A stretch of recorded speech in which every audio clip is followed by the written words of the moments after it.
So just to start with, just a bit of introduction about what the session is for.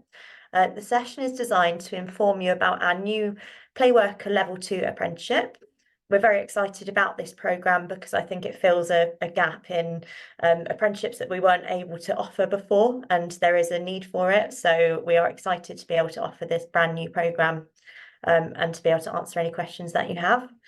If you could just type in the chat or take yourselves off mute and just let me know what you hope to get out of the session, that would be great, just because I can then make sure that I cover that throughout. I will be giving a full explanation of the apprenticeship, what it includes, how it's delivered, and a bit of information about apprenticeships in general as well.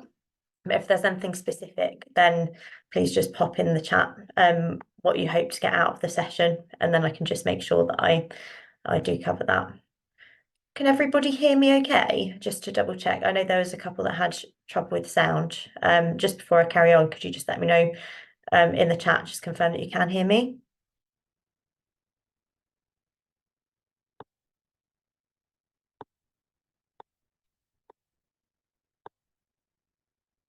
Okay, Rosie, you said you can hear. I know there were some people that are having trouble with sound, so obviously I will carry on. Hopefully they'll join us again.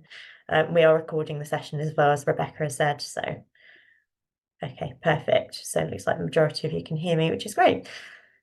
So just to start with, just in case you're new to apprenticeships, I just wanted to give a brief overview of what an apprenticeship is, just so that you know a bit about apprenticeships and how they're structured. So an apprenticeship is basically a learning programme that involves learners learning in the workplace, basically. So apprentices will complete the majority of their learning in the workplace, and we support with online learning and tutor visits to support their learning as well. So it's a really good opportunity for learners to achieve a qualification, and all the experience from the workplace, use that to inform their learning and to support them, basically. So just to give a very brief overview of what an apprenticeship actually involves. Apprenticeships are made up of different elements. So there is something called the standard, which involves knowledge, skills, and behaviours that an apprentice will gain throughout their time on programme. So that is the main bulk of the qualification, basically. So it's made up of an apprenticeship standard, and learners will be assessed on the knowledge, skills, and behaviours that they have from the beginning and throughout the programme right until the end. Learners will complete maths and English alongside the programme, and I'll give you a bit more detail of that in a minute and what that involves. There's something called off-the-job training, which is basically learning within their working hours. I will again go into off-the-job training in a bit more detail throughout this session. When an apprentice is confirmed to be working at the level of the standard and sufficiently demonstrating all of the knowledge, skills, and behaviours, they have a meeting called a gateway meeting. And this is to confirm that they are ready for something called endpoint assessment. So they'll have an assessment at the end of the apprenticeship. I'll go into a bit more detail on some of these different elements as we go through. So how our programme delivery looks, what off-the-job training is, functional skills, and what the endpoint assessment would be like for this programme. But that's just the basics of what apprenticeships are generally made up of. So with our Playworker apprenticeship programme, it's a 15-month programme which can be completed for a full-time learner in a minimum of 12 months. So that depends on the competence of the particular learner, how they're getting on, how they manage to progress and to meet the KSB's knowledge, skills, and behaviours. Depending on different working hours of apprentices, it might be that the duration is extended if they're working less than 30 hours. So it's very individual depending on working hours. So we would agree, depending on different working hours, what the length of stay will be, and look at that for different working hours on a case-by-case basis. There is, that should actually say 3. There's a 3-month endpoint assessment period at the end as well. there is functional skills, maths and English that learners need to achieve. So learners need to, if they haven't already achieved equivalent qualifications, they will need to work towards and achieve maths and English level 1 functional skills. And if learners have achieved this but have not achieved equivalent of level 2, then they'll have the opportunity to attempt the upskill to achieve level 2 functional skills. The programme is designed for learners working in a range of different play settings, offering different models of play work. There are a range of different play settings that this is suitable for, breakfast and after school clubs, outdoor play settings, play schemes. We may work with learners in things like hospitals, women's refuges, anywhere where play sessions are offered and they're working in a play worker role. So the benefit of this programme really will be that you may get learners on our group sessions that will be able to discuss and share different experiences from their different types of play settings. It's a professionally recognised qualification and aligns with our Playwork Foundation for Playwork Level 2. So it is a professionally recognised qualification. And it consists of 10 core modules and 5 optional units. So we've designed the programme with 10 simple modules, and I'll go into detail with what the optional units are just in a second as well. So just wanted to give a little bit of information about our delivery plan. The way that we deliver our apprenticeship and have designed the programme is with a blended programme of face-to-face and online study. We find this is an effective model for apprentices to be able to learn in different methods, completing independent learning, completing online webinar sessions, as I've mentioned, where they can speak to apprentices from all over the country in different types of play settings, and having that face-to-face support as well, which is important. So we make sure that there's that blended programme, and we individualise that when needed to meet specific apprentice needs as well. We complete progress reviews every 4 to 6 weeks. We provide specialist one-to-one tutor support. This is for the apprenticeship programme, but we do, where required, offer one-to-one functional skills tutor support for maths and English as well. We have a programme called BPN Boost as well, which all of our apprentices have access to. This is our personal development, career and information advice and guidance and welfare programme. There are live webinars which learners can attend to support them with a range of different topics. And we also have a library of resources that learners can access at any time to support their well-being, their career progression, their sort of study skills, and to support them as a wider individual, as well as just meeting the basics of the programme.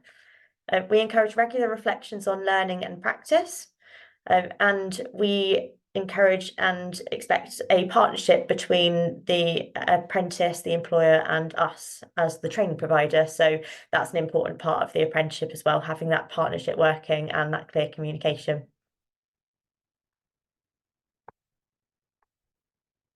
So just to start with our curriculum intent, this is the intent of the programme and what we're setting out to achieve from delivering the programme. So our programme is aimed at play workers, as I've mentioned, in a range of different play settings. The purpose of the programme is to support play workers to develop into positive, flexible and team-focused members of staff. We want to support play workers to provide the best possible provision that they can for children in their care. The programme's designed with, as I've mentioned, group learning sessions. This allows apprentices to discuss and share experiences and ideas, but also helps them to develop their confidence. Apprentices learn about key topics important to their role, such as safeguarding, child development and play, health and safety, and enabling environments and behaviour. We also aim to provide suitable stretch and challenge for all apprentices. So as well as just providing them the basics of what they need to know, we provide that individual stretch and challenge on an individual basis to make sure that every learner can reach their full potential and achieve their career goals. So that's a bit of information about our curriculum intent and what we're planning to get out of the programme. there been any questions so far, Rebecca? Is there anything that you need me to answer? Not about the programme as of yet. Mark's just asking about if the slides and recording will be available, which we will send these out to you afterwards as well, so that you can share it with your staff and anybody else who you know would be interested in the programme. Okay, perfect. Yeah, so continue adding any questions that you have as we go throughout the chat, and periodically I'll stop and answer, but also there's plenty of time for questions at the end as well. So just to next have a look at what our programme actually looks like in practice and what our curriculum modules look like. So as you'll see appearing on the screen, our modules are designed in an order that is logical for what an apprentice needs to know typically for a typical apprentice that's new to the role within a Playworker setting. So we start with, for example, roles and responsibilities of a Playworker. Moving on to look at key topics such as health and safety and safeguarding. We do cover safeguarding as well from the very beginning and throughout. So as well as having that module quite early on, they learn about it from their very first session, which is their first day of learning. It's embedded into these other modules, roles and responsibilities of a Playworker, health and safety, and throughout. And so as the modules go on, we build on topics that have been taught and support learners to build on the current knowledge they've got and to extend that further. Obviously, we look at communication and team working, which is an important one for a Playwork setting. Looking at child development and play, and then going on to look at play in a wider sense, and the importance of play overall, the importance of the Playworker role, enabling environments and observing children's play and how observing children's play is important in the role. We have a module on administration and managing resources, which is part of the apprenticeship standard. Even if it may not necessarily be a big part of the apprentice's role, that really helps them to develop that knowledge on a wider sense, really, of what the setting kind of manages and what's needed to know within the role.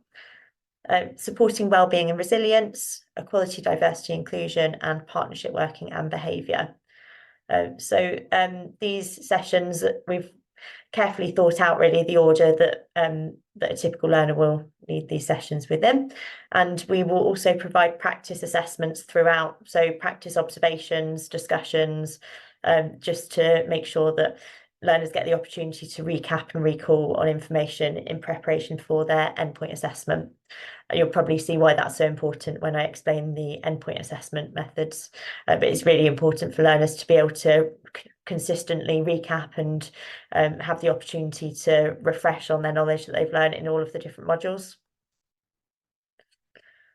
As an additional offering that we're providing, we are offering the option of learners to complete an optional unit. So learners have the opportunity to complete between 1 and 2 of these optional units. They're not mandatory, so they're an additional part of the programme that we've built in to support learners to have that bit more individualisation, to support them with their career goals, and to support them with meeting the needs within the specific settings that they're in as well. So you'll see some of the units are at a level 2, and there's also 2 level 3 units as well, which provide additional stretch and challenge for learners. So learners that are working at a higher level, it gives them that opportunity to stretch that a little bit further. We will make sure that learners are advised on these units from the very beginning. They'll need to complete units that are relevant really to the setting that they're already in. So, for example, carry out play work in schools would be suitable for learners that are already working in that school environment, to help them to complete a unit which is relevant and individual for their workplace. And as I've said, they don't have to complete any of them, but they have the opportunity to complete between 1 and 2 of these units. We start off with 1 and then see how they're getting on and go from there on that, so that we don't give unnecessary pressure. So I think this is a really good selling point of the programme, in that we've got this as an additional kind of bit of individualisation for each learner, and they get a accredited unit at the end of it. So they'll get a certificate purely for that unit that they've done, which I think will be really nice for learners to achieve. So as I've mentioned quite a few times, there is an endpoint assessment at the end of the programme. The endpoint assessment will consist of 3 elements, and it's taken by an external endpoint assessor. So we have an endpoint assessment organisation that we work with that provides this for us.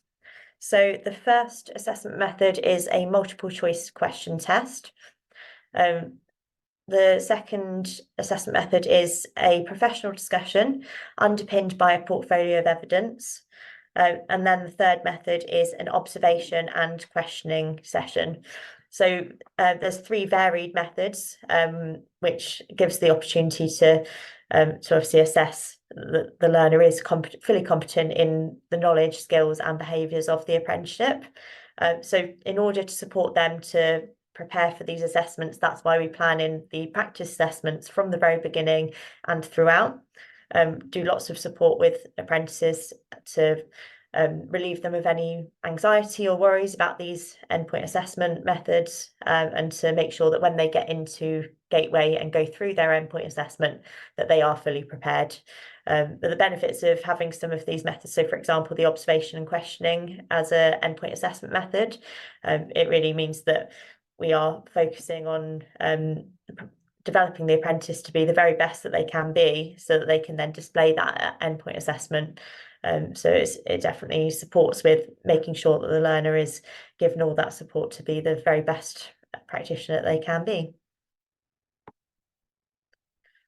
So just to give a bit of information now about the employer requirements and what we would require from an employer for an apprentice joining our programme.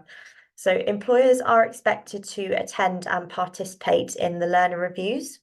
This allows all 3 parties, us as the training provider, the employer and the learner, to work together closely to support the learner's development, to identify areas of development for the learner and strengths for the learner, and to be able to support the learner to make as good progress as they can throughout their apprenticeship, and to make sure that they feel well supported in the workplace as well. Employers are required to allow time for apprentices to attend monthly webinar sessions. So we will make sure that learners are given the dates of these with plenty of notice. Learners will self-register, so they will be able to look at the dates with you and agree the webinars and the dates. So for example, we often might have, for example, sessions running on one day, but we'll offer a morning and afternoon session so that the apprentice can work with you and to select the time that's most suitable. Provide the apprentice with 20% off the job training. So it's I will talk about this a bit more in a minute, but it's a requirement of the apprenticeship that the apprentice receives something called off the job training, which is effectively learning within the workplace. To provide the apprentice with a mentor. So it's an important part of the apprenticeship to provide them with somebody that can give that support for them and be there to support them in the workplace. To provide regular support, feedback and guidance to the apprentice, and to provide the apprentice with opportunities to develop their knowledge, skills and behaviours. So even in areas where the apprentice hasn't yet had the opportunity, identifying those opportunities where apprentices can develop those knowledge, skills and behaviours to be able to do all of the tasks that they're required to as part of the apprenticeship standard. So as I had mentioned, I am going to just give a bit more of an explanation about what off-the-job training is. So off-the-job training is a requirement of an apprenticeship. It's a requirement for an apprentice that they are receiving off-the-job training within 20% of their working hours. So this is basically learning in the workplace within their paid working hours, which is developing new knowledge, skills and behaviours relevant to the apprenticeship. So a lot of people think about off-the-job training as just time out of the room completing work, for example, but it's much wider than that. It could include shadowing within the workplace, times for reflecting on their learning, coaching and mentoring, training or inset days, interactive online learning, any kind of online learning or research or courses that they're doing within working hours, projects, networking events, for example. So the simple way to remember it really is it's anything that they're doing that's developing new knowledge, skills and behaviours relevant to the apprenticeship within working hours, and it also doesn't include their maths and English. It's now for an apprentice that's doing 30 hours or more per week, it is capped at 6 hours per week, or for fewer hours than 30 per week, apprentices will need to complete 20% off the job training. We work closely with you and the apprentice to plan the off the job training, to make sure that's being provided, to give you ideas of how that can be covered as well, to make sure that it's a smooth thing to be able to cover. A lot of this is happening all the time within the workplace, so it's just a case of recognising the off-the-job training and recording and being able to demonstrate what off-the-job training they're completing. I also just want to touch on the funding for the apprenticeship. Depending on your type of setting, it will be slightly different on how the apprenticeship is funded. The overall funding cost for this apprenticeship is £5,000. So depending on the size of your setting and the type of setting, this will be funded in different ways. So I've got some information on this slide, and we will send these slides out as well. We've got some information on the apprenticeship levy. So for larger employers who pay into the apprenticeship levy, this will be fully funded within the apprenticeship levy. For smaller employers who have fewer than 50 employees, for example, you will have the opportunity to receive 100% of funding where the apprentice is 16 to 18 years old. So you can get fully funded apprenticeships for those 16 to 18-year-old apprentices, or for 19 to 24-year-olds who have a local authority education and healthcare plan. And there is also an incentive for an additional £1,000 for a 16 to 18-year-old apprentice. And for employers who don't pay into the apprenticeship levy, but aren't entitled to, so for learners, for example, who don't meet this criteria, then 5% of the training needs to be paid by the employer, with 95% being paid by the government. So the maximum cost that would ever be paid by the employer will be £250 for this apprenticeship. So that's the maximum cost that you would be paying, but it does depend on the type of setting, the circumstances of the learner, the age, and so on. So that can be looked at on a case-by-case basis, but there's contact details on the screen here as well of who you can contact to have more information about those different funding routes for any specific apprentices and for your setting in general. Yeah, I just wanted to quickly add in that, yeah, our team will help you through the funding process completely. So if there is anything that you wanted to ask, you can just get in touch. Once the application is through, our apprenticeship team will be in touch with the employer to talk about accessing the funds and go through the whole process. So if you think like, oh, I don't know how I'm going to be able to do this, or what, what's the account and how do I receive the funds, don't worry about it, because our team are there to support throughout the whole process and make it really easy. And the maximum contribution gets spread out throughout the whole apprenticeship. So you won't just have to pay £250. It'll be a section at the beginning and then monthly installments for a year and then a section at the end. So really the contributions would be about £16 to £20 per month. So it does make it a little bit more bite size than just like, oh, we expect you to pay £250. And that's if you fall into that category as well. So a lot of the after school clubs might be local authority, and if you're in a local authority, then they'll be paying into the apprenticeship levy, so that will be completely funded. So if you're not sure if you are paying into the levy or not, then just get in touch with us and we'll be able to talk you through the whole thing. Yeah, thanks, Rebecca. That's great. So the last bit really here is just looking at next steps, and then I'll just be able to take any questions and we'll discuss any queries that you've got. So first of all, how applications can be made. So applications can be made through our website. I've included the link here on the slide for Playworker Level 2 applications, and obviously you'll be sent these slides to be able to access that. The deadline is the 11th of February for a March start. So if you wanted to sign an apprentice onto the first cohort starting in March, then the application would need to be in by 11th of February. We are then running another cohort in April, and then the cohorts should be running then every 2 months. So there'll be another one running in June and so on. To recruit an apprentice in your setting, so if you were looking for an apprentice to recruit, I've included some links here. So there's links here to a vacancy form that you can fill in so that we can support with recruiting an apprentice. If you have a vacancy for a new role, then our sales team will contact you to support with the vacancy, advertise it on our website and on the government's Find an Apprenticeship site as well. So these links will hopefully support with that. Obviously get in touch as well if there's any additional support needed with that.